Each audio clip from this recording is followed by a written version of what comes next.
Sebanyak 25 narapidana dari lapas di Provinsi Sumatera Selatan yang masuk dalam kategori resiko tinggi kasus narkotika dari seluruh lembaga permasyarakatan dipindah di Provinsi Sumatera Selatan ke Lapas Nusa Kambangan yang berlokasi di Provinsi Jawa Tengah.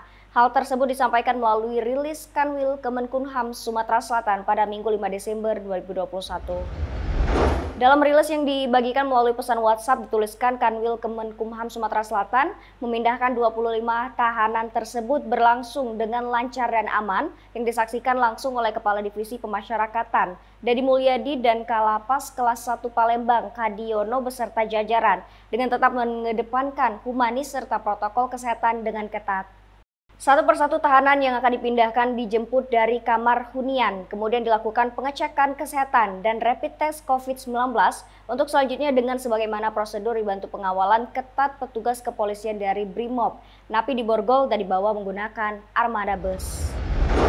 Kakanwil menegaskan upaya pemindahan narapidana ini mempertegas komitmen untuk mencegah gangguan keamanan dari ketertiban di lapas dan rutan, serta merupakan upaya dalam memutus mata rantai peredaran narkoba di Indonesia.